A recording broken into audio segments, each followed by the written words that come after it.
শ্রীমা বলছেন, মন্ত্রের দ্বারা দেহ শুদ্ধি হয়। ভগবানের মন্ত্র জপ করে মানুষ প্রবৃত্ত হয়।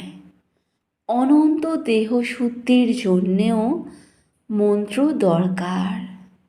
জপ তপের দ্বারা কর্মপাশ কেটে যায়, কিন্তু ভগবানকে প্রেম ভক্তি ছাড়া পাওয়া যায় না। জপ টপ কি জানো? ওর দ্বারা ইন্দ্রিয় টিন্দ্রিয়গুলোর প্রভাব কেটে যায়। জলেতে ইচ্ছা করেই পড়ো আর ঠেলেই ফেলে দিক, কাপড় ভিজবেই। নিত্য ধ্যান করবে, কাঁচা মন কিনা। ধ্যান করতে করতে মন স্থির হয়ে যাবে। সর্বদা বিচার করবে, যে বস্তুতে মন যাচ্ছে তা অনিত্য চিন্তা করে ভগবানে মন সমর্পণ করবে।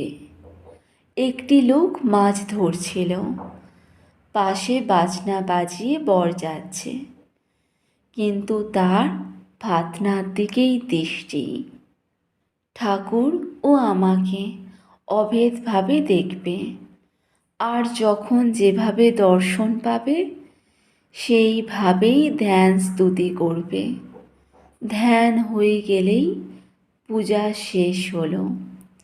হৃদয়ে আরম্ভ ও মস্তকে শেষ করবে। শ্রীমা বলছেন, ধ্যান জপের একটা নিয়মিত সময় রাখা খুব দরকার। কারণ কখন কি ক্ষণবয় বলা যায় না। ও হঠাৎ এসে উপস্থিত হয়, টের পাওয়া যায় না।